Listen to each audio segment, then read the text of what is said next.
Welcome to the Roar Mindset, Leading Through Chaos. I'm Peter Brandenburger, and I help leaders embrace chaos to turn disruption into an advantage. Each episode brings stories and strategies to help you stop fighting disruption, lead with clarity, and thrive in uncertain times. Today's guest is Emily Hannenberg, who counterbalances conviction with humility and action with acceptance. Her background is impressive, spanning a decade as an Army officer, leading soldiers in and out of combat, leadership training at MIT, and guiding senior leaders at top organizations. Today, she brings the depth of experience to her work as a leadership coach, facilitator, and consultant. Leadership is a human endeavor, as she writes in her newsletter, reminding us that leaders are people first and we lead other people. Leaders navigate uncertainty, relationship, and growth with the same struggles as everyone else. I met Emily during our New Venture West professional coaching certification program, and I've always appreciated the depth and thoughtfulness she brings to conversations about leadership. In this episode, Emily shares her perspective on leadership as a profound human endeavor. We explore the powerful combination of confidence and humility, the importance of distinguishing facts from stories, and the practice of tactical patience in decision making. Emily also reflects on the loneliness leaders often feel and the need for community and connection, and the role of mindfulness and self-care in sustaining impact.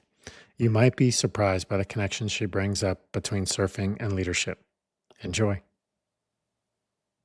Welcome, Emily. Hi. How are you doing today? I'm so glad to be with you. Yeah, thanks for joining. Yeah.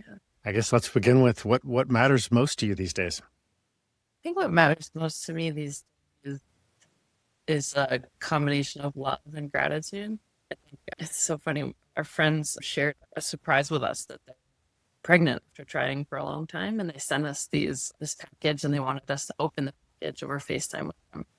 And we opened the package, and they were baseball caps and said "Auntie" on them in big letters, and we were thrilled. And my wife and I, we are auntieing in a big way. Like, we have 3 nephews and niece. We have many quasis, like friends. I just was struck over the past couple of days with thinking about how much gratitude I have for that love in my life, and that it really fills a tank that I get to tap into when I'm doing the work I do, and try to share a little bit of that love, care, attention with the leaders that I serve. So yeah, love and gratitude matters to me these days. Gratitude. That's great.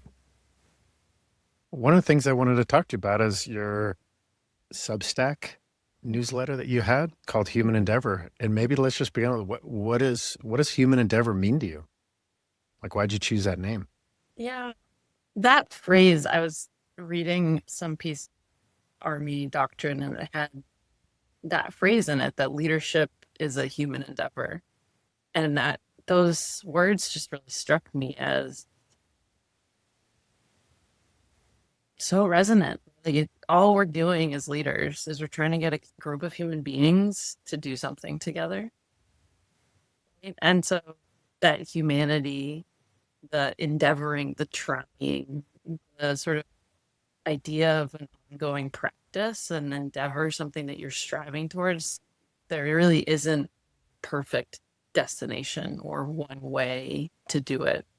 So it really, when I was thinking about that phrase and what I wanted to be talking about in the newsletter, was this very human thing that we're trying to do as leaders, and trying being the operative word. And I think too, putting a lens on the human aspect of being a leader, like this idea that we are somehow, when we're in a leadership position, we're all alone and we're expected to have all the answers, and we're supposed to push harder and empty the tank, and self-care is selfish and all that nonsense. Oh, but these are human beings too. Like, when you're a leader, you are also in a shocking turn of events still human. That's a little bit about why I chose that title. Yeah, it really resonates. What came up with me is actually when I was leading through the COVID, and it was such a shift from what you had to do at the time I was working in Intel and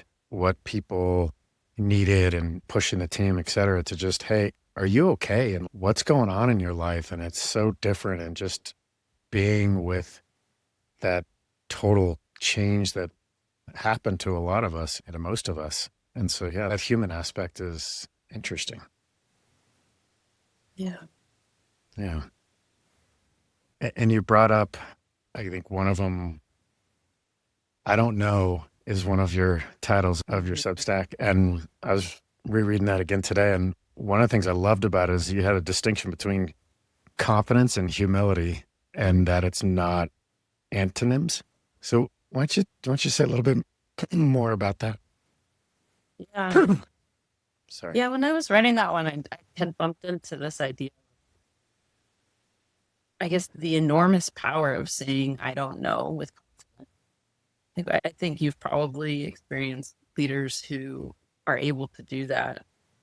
And it's so helpful and it's so supportive and it's part of the solution and it makes you feel safe saying I don't know too, but I'm gonna find out. And when you contrast that with the idea of grasping for an answer or always having an excuse or always kind of riffing off the cuff, and we can all tell when somebody's speaking outside of their zone of expertise without caveating as such, right? It's fine to say I'm acknowledging my lack of expertise here, but I want to share my perspective. Anyway, so this idea that you can be humble, that you can have a sense of humility and fallibility and understand that you don't know everything, and to do that with confidence, that those two things married together are actually, I always mess this phrase up, the sum is greater than parts, or however that phrase goes. When you add confidence, humility, it's actually an even more powerful recipe for confidence. And so I wanted to write a little bit about that because I think especially leaders who are new in position have this sense that their team is looking to them for the answer. And if they don't have the answer, they're failing. And they're over indexing on the confidence, or this sort of narrow definition of confidence, which is like, they're only going to have confidence in me if I have the answers they need to move forward. And Yeah. I think, Peter, from leading and from working with leaders, that of course we don't have all the answers. How could we? The things that are asked of us as leaders and managers today are so numerous and so different. And some of them are within our strengths and some of them are far outside our strengths. And it's an ever-changing, volatile, uncertain, complex, ambiguous world. Of course, we don't have all the answers. And wouldn't it be nice to be able to say, I don't know, but let's find out. Or I don't know, and I know who does. I'm going to run that down for us. Or I don't know, and I'm so glad you asked that powerful question because we weren't looking behind the corner and now we are. That sort of confidence with humility, I find to be really powerful. And with so much uncertainty and change and stress that leaders are experiencing, it makes sense that you default to this narrow definition of what it looks like. So I think Just in writing knowing. that one, I wanted to nudge people to be like, it's okay. You can say, I don't Yeah. know. It's actually really important that you say, I don't know. And confidence doesn't have to come with knowing. And Absolutely. what came up for me too is when people are going through change or leading through a change, like when I was leading a team through change or when I've been advising some people, like have a list of what you know and have a list of what you don't know and share that. Okay, I don't know what the change this organization is going to actually be like, but here's what I'm thinking and here's what but it's not up to me or whatever the scenario is, and conveying that. Because one of the reasons I always say it is if you don't talk about it that way, and people know that this is happening, they'll make up their own reasons and they're usually bad. They're usually not predicting bad things, and it's just having a conversation of, yeah, here's what I know and here's what I don't know. And when I know and I'm able to share with you, I'll share with you. If it's an org change or something that's coming down, or if it's something that you're driving, yeah, I like the fact that you don't know it all. I think your point. Go ahead. The other thing that came to me was you talked about uncertainty, and uncertainty is definitely there. And you don't know what's going to happen right next or down the road a little bit. And having the ability to say, I don't know what's going to happen because I don't have a crystal ball or whatever. And saying that letting the people know and letting yourself know, I guess, first is where I was hesitating, like letting yourself know and then telling the team that, then you're expecting it and you're ready for when the unexpected happens or when a shift comes that you can, oh, okay, it came, now I can deal with it, as opposed to thinking you can control everything in the future. Yeah. Yeah. Absolutely. That lens of what's within my control is naming what I don't know, naming what we don't know, naming 3 possible contingencies that we might want to use if this comes. But trying to control all of those eventualities or pretending that we know that or ignoring that we don't know what's going to happen. Yikes. Yeah. Yeah, absolutely. Absolutely. I'm just thinking too, Peter, as you were talking about powerful role modeling that you were doing when you were saying these things I know and these things I don't know. I think that's something that, as leaders, we'd really like to see in those that are working with us and for us is that same clarity, that clarity and consistency can build a lot of trust. When I understand where your zone of expertise is and you understand where mine is, and we have clear expectations about that. Yeah. And everybody brings their own perspective and life experiences into all of our engagements or relationships. And what in this context of knowing, like even the way you can state things like, this is my understanding of XYZ, even if you're a technical expert, it's my understanding, and it's being open to and being curious about what your perspective is. Because like your perspective is with your military background that I don't have, that could come into a conversation and, hey, I'm curious about leadership in some general sense, but it's for leaders to be able to convey that in a way that it's not absolute. I am the expert and here is the facts or here is the exact truth. Because I guess one of my thinking is that there is no exact truth because it's my experience applied to whatever's happening.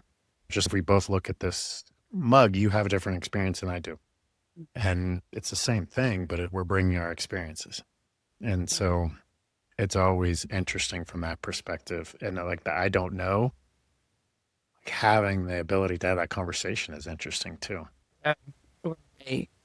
Where my brain is going now is to this really powerful distinction. It's a little bit of a leap, but to really stand in the power of not knowing. And one of the most powerful distinctions there, I think, is what are facts and what are stories. Right? What are the facts that we know, or the facts that I'm observing? What would a video camera play back from the situation? And then what are the stories that I'm writing over? What are the narratives I'm writing over? Is it that so-and-so is being disrespectful? Or what is the observable behavior? The observable behavior is that they keep speaking over me in meeting. And I'm writing a story that's about disrespect. Maybe they're really excited and they have difficulty holding on to their ideas, or this is their way of contributing, or they're actually so excited and so respectful of my contributions that they want to build on, and they're just doing it in a way that's not resonant for me. So anyway, a little bit of a departure, but an important, I find that tool to be so powerful for folks. Like, hold on, what do we know to be true here? What stories are we writing? Yeah, it's like grounding yourself in the reality of the facts. And the Good to Great book by Jim Collins talks about making sure you are aware of all those facts and not like hiding. Because earlier you talked about like a question that would maybe bring in something new that wasn't being brought in, even if you don't know. Like it's the curiosity about that, but it's the being honest with the brutal facts is, I think, the way Jim puts it. And so that's interesting. And also I just shared with the team a tool called 321, and it's very similar to what you talked about, which is, okay, what's the third person perspective? So if somebody was sitting up here, and I always say if an alien came in and tried to describe what the heck you were doing, how would they describe it? Like completely not biased, just from a pure observation perspective. And then the 2 is the other person's perspective. So sit in their seat in there as much as you can be curious about their perspective and what they're bringing on. And you did that when you're talking about, oh, they're really super excited, or maybe they just had a really crappy experience, or they're going through something major in their life and they're bringing all that into the conversation. And that's where, obviously, but for everybody else, like the check-ins can really help people understand that. And then finally, it's the first person. What's your perspective? And once you go through those sequence, it helps, like you said, a video playback, unbiased, unfiltered, non-judgment type of review of it. I love starting with that because it's, oh yeah, people would think that we're having some crazy conversation or whatever the answer is. Yeah. Oh, I love 3, 2, 1. I'm going to Yeah. borrow that. Thanks, Peter. Yeah.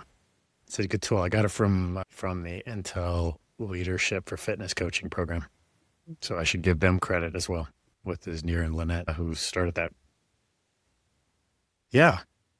The other thing I always loved about your writing one was the tactical impatience. And so can you maybe talk about what that is and how that applies to leadership? Yeah.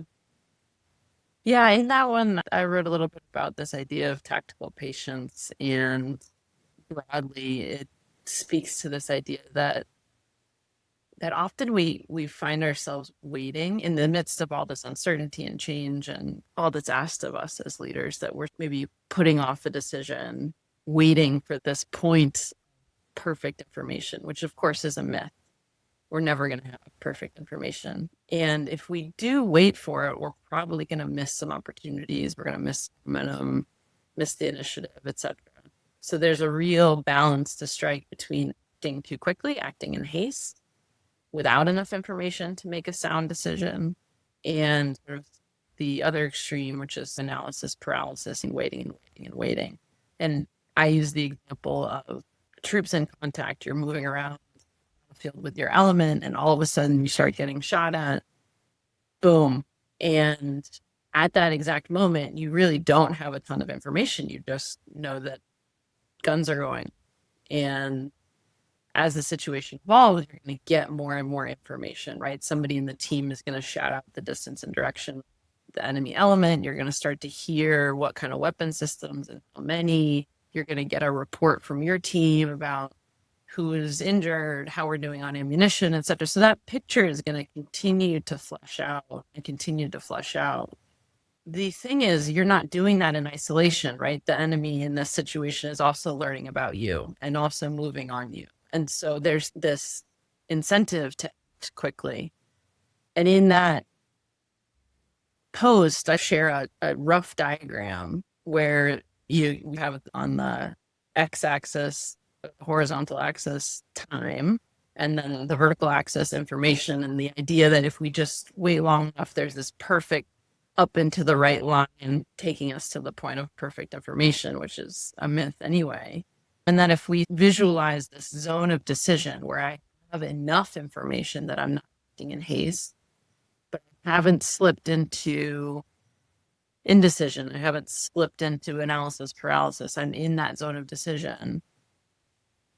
It's a rough heuristic, but I think if we can use a tool like that to be more aware of our default as leaders, I tend to act in haste. I tend to just want to check it off my list and make a decision. But then I'm noticing I have to do a lot of rework, or I have to bring the team back around, or I've lost somebody along the way. Or as I look at this visual, Emily, I think I might be an analysis paralysis person. I think I really do wait a little bit too long. So the invitation is to use a tool like that and say, okay, what would it be like to play with your default? Just a little bit, right? What would it be like if you're somebody who acts in haste as a default? What would it be like to wait 10% longer or get 10% more information? Just as an experiment and see what you notice. Or if you're an analysis paralysis default, which is fine, what would it be like to 10% faster, or when you're 10% less ready to move? Yeah, I think it's been a helpful tool for some of my clients, again, to notice that default and then help them make intentional decisions. Yeah. How do you help them know their tendency? Do you find that a lot of them know their tendency, or do you have to guide them through understanding their tendencies? Yeah, it's a good question. I think some people look at that tool and immediately have a sense, oh, this is where I like to hang out. I really like to hang out over here. And others have a little bit more difficulty. So we could talk through some recent examples and get a sense, maybe in those one or two examples, what theme or trend they're noticing. And it's really, you probably have this experience in coaching. It's not really me making an assessment or me helping that leader get to know themselves differently. So if we get to a point where we feel a little bit clearer about their default in the conversation after talking through those few examples, great. If not, then maybe the homework or the invitation is identify 2 decisions over the next 2 weeks and use this tool to see where you are. Don't do anything different. Just use the tool to see where you are, and then come back and we'll talk in 2 weeks about what you noticed. And maybe there's more information there. And then the invitation is, okay, now take the tool and the next 2 decisions. What do you want to do differently? What do you want to change or try when it comes to employing a little bit of tactical patience? Yeah, I like that. I like that. The knowing is the first part for the leaders. And then once you do, can you experiment? I think what you were talking about is like experiment 10% faster or slower, whichever is against your tendency or more into the zone of decision. Yeah.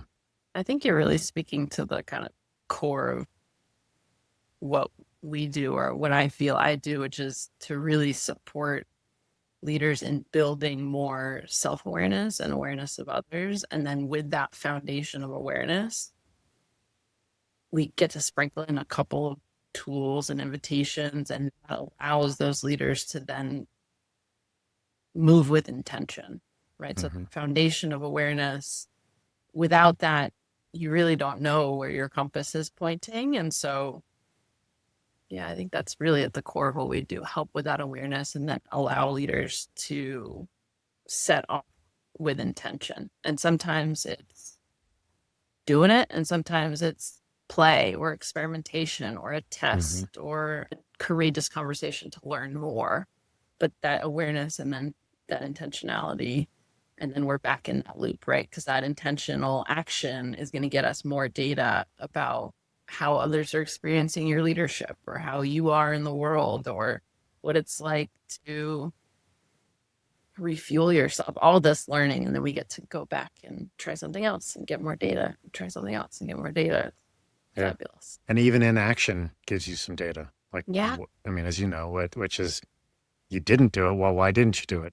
And like really diving into what's underneath that inaction is also interesting for leaders to think about. So even if they're like, oh, I'm too busy. Okay, why are you too busy? And keep asking a couple of questions to get underneath that is useful. Absolutely. Yeah. I guess I'm curious about, so these are things you wrote about a couple of years ago, I think. Do you have any stories or examples of how these have applied to more recent times and challenges you've seen? Yeah, it's a really good question. I find myself, these will crop up with leaders at different times. Right? You may experience this too, Peter, but two paths cross with folks in different ways at different times. And in my work with clients over 6 months or a year, maybe these topics ebb and flow from them, and I'll invite them to read one of these and come back and chat. When I think about specific examples, I think the leadership is lonely post that I wrote about, where the main message I think there was probably twofold. One, in some ways, leadership, I think, is supposed to be lonely, right? There's some responsibilities and ways of caring for others that can make it feel really lonely. Like maybe you don't want to be burdening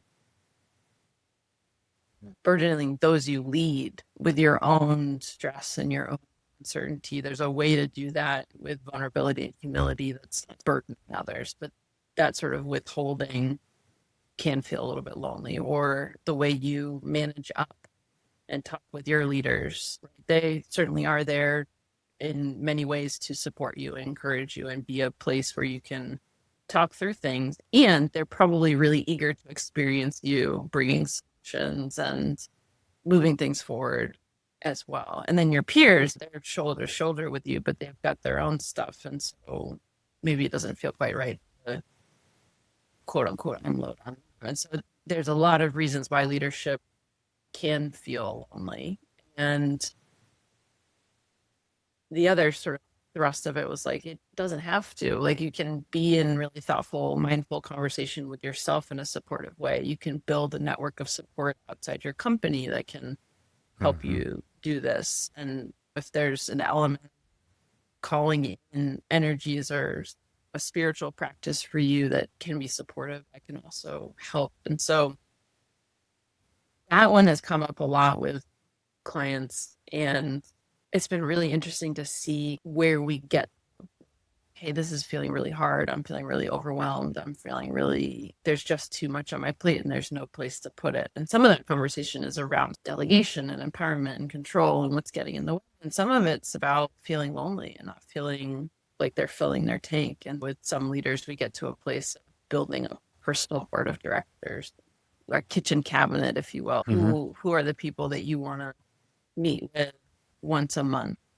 to have a space to talk through your challenges? Or sometimes it's a little more creative or out there. Like, what would it be like if on your daily walk you invited the mentor who passed away 2 years ago? What if you invited that mentor to walk with you, Mm-hmm. metaphorically? What would that Mm-hmm. be like? And so it's really, I mean, that's my favorite, one of my favorite parts about what we get to do is that we don't have the answers. We don't know, right? We can offer the tool, we can be the reflective partner and offer the probing questions. And then the places we get are really fascinating. And to see folks get a little bit of relief or clarity or more energy based on what they're trying for themselves has been really cool to see.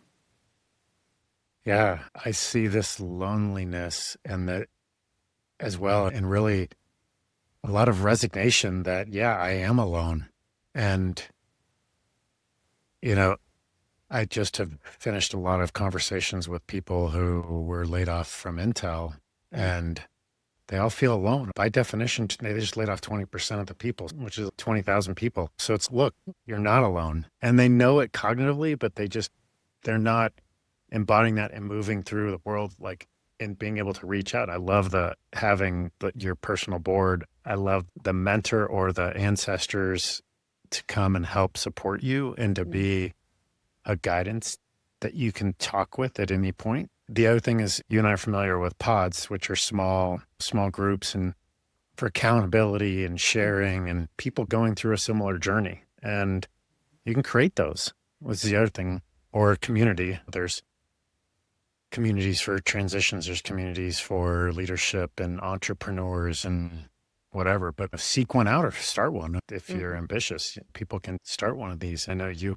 probably has as well, but you go into these communities and you gain a lot because people will bring in your perspective. There's accountability. There's a sense that, oh, you're not alone. But then what I've found is then you find, oh, like I'm actually contributing in here too. And there's a lot of wisdom from my experience and from even what I'm just struggling with that helps other people.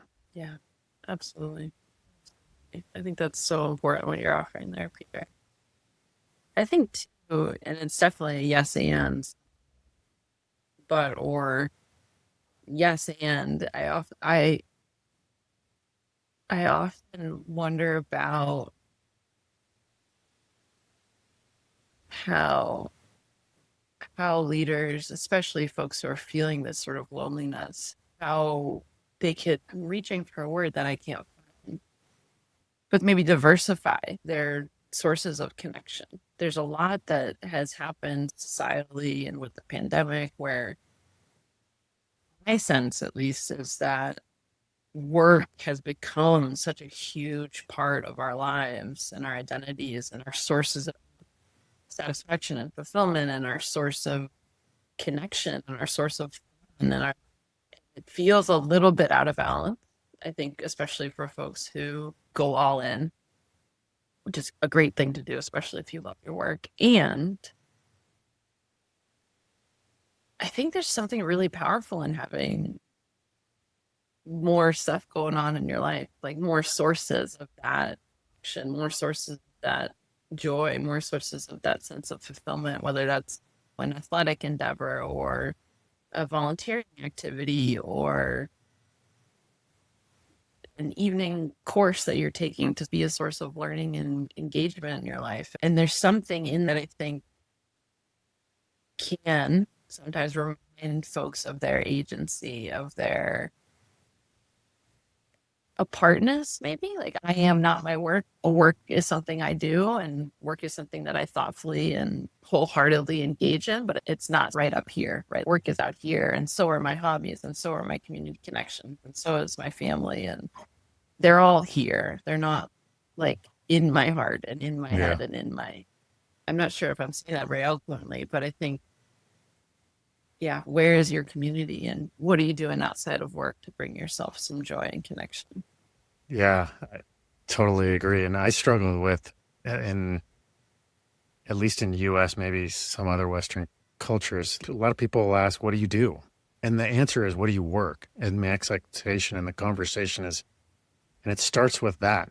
And that's a piece of what we are, as you were just talking about. And like, how do we able to take that to a different, like to more of you being a human, like your human endeavor. And I think like when I left Intel, I always answered I work at Intel, and then I had to come up with some other way of saying it. And I'm like, wait, it's not just about my job or what I'm doing, or I'm a coach, or no, I'm here helping people. I do this. And I love challenging people. If somebody answers that, I don't even answer what I work on. I try not to even bring that into it.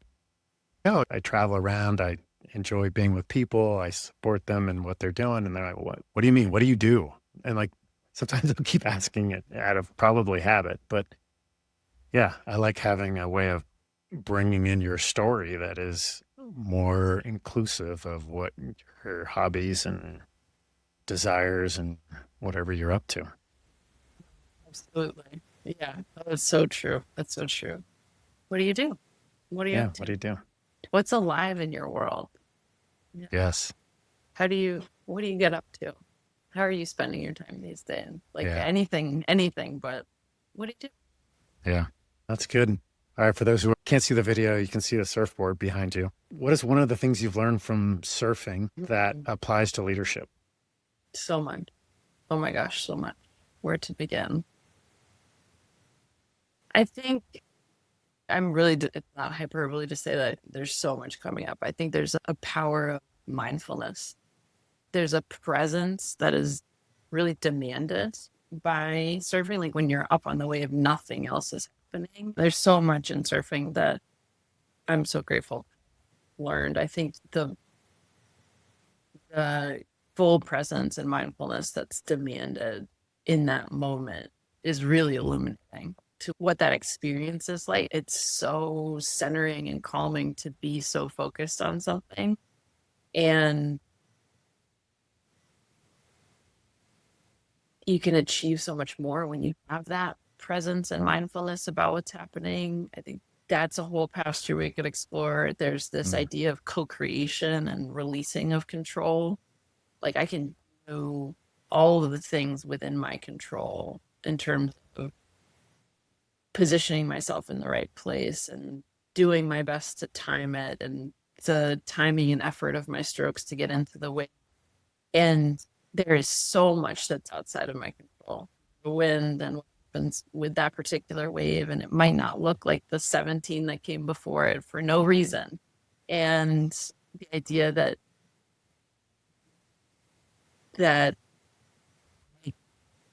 this beautiful opportunity to co-create with something outside of control rather than the frustration like, oh, I wish it were just the same every time. Oh, this is so different and interesting. This is so challenging and new.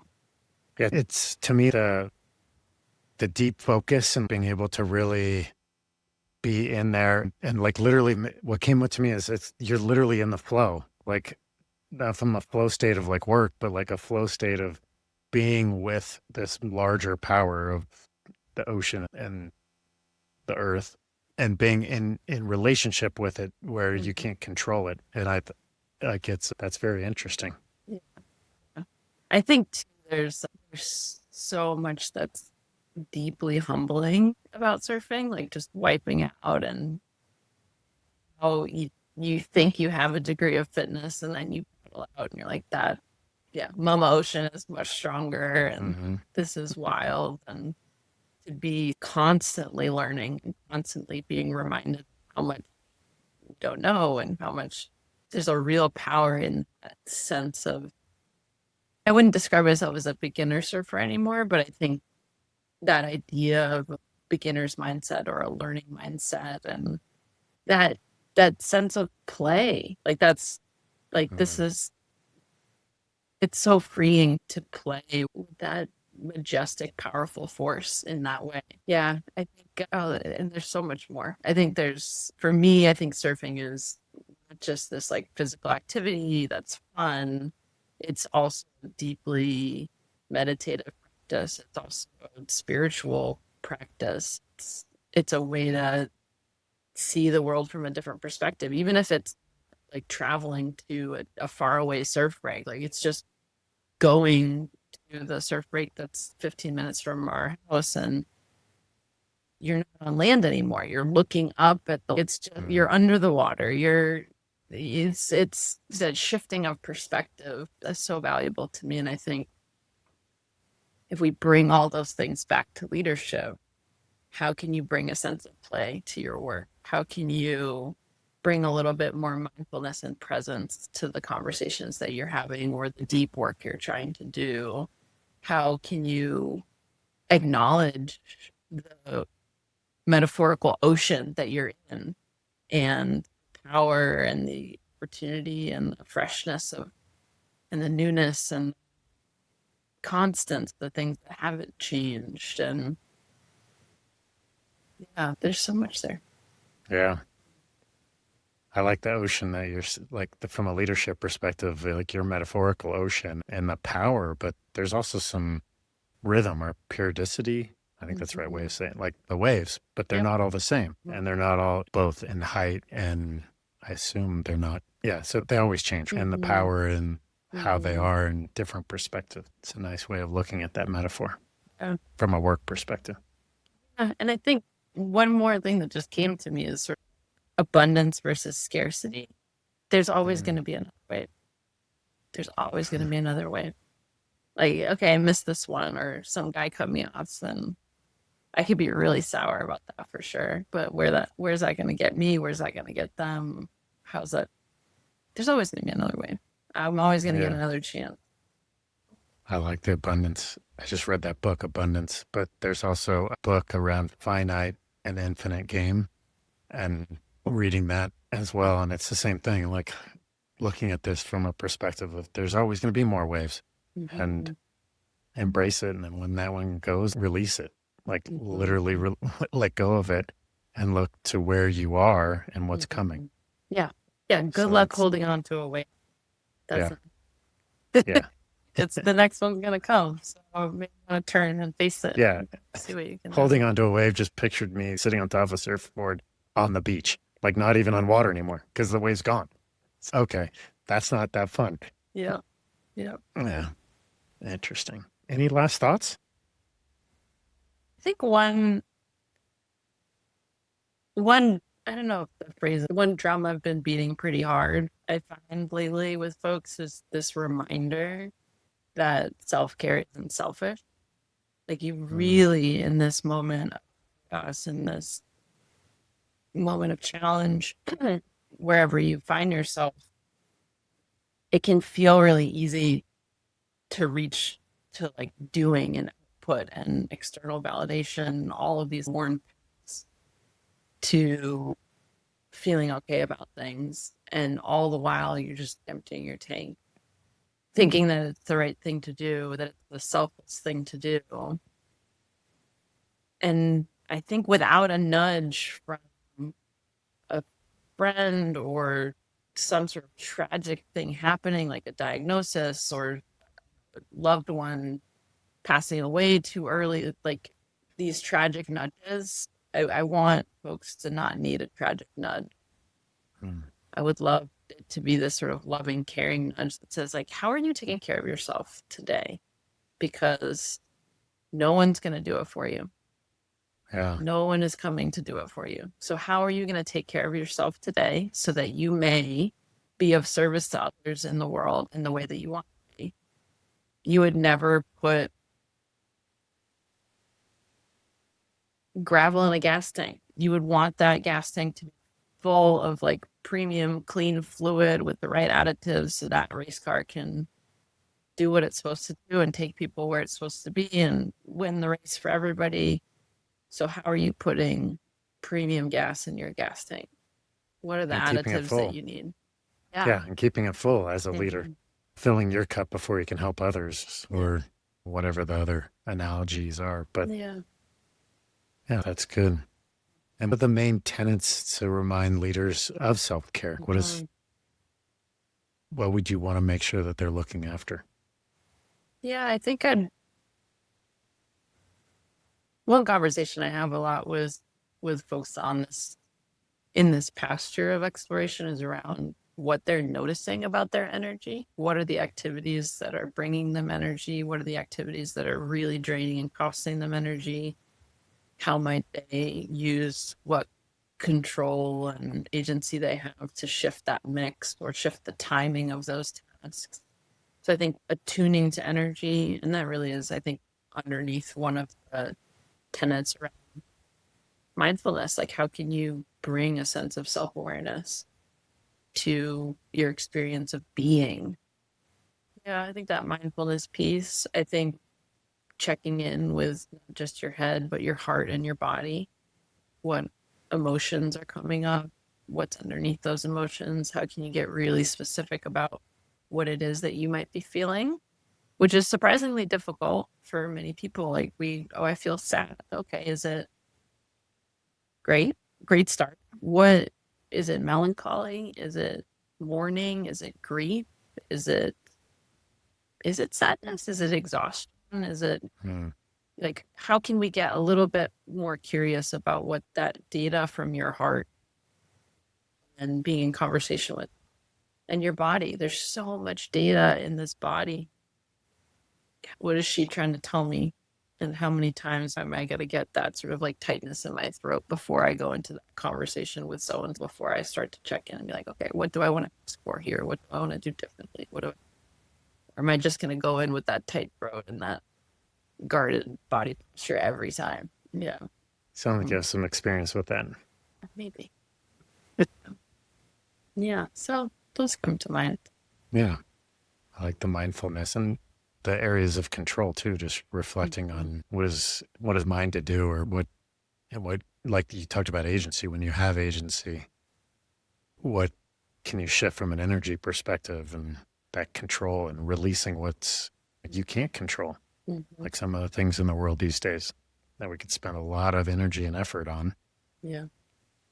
and not have control over, and maybe not even influence. Definitely don't have direct agency over a lot of that. Yeah, thinking about how much you can control. All righty.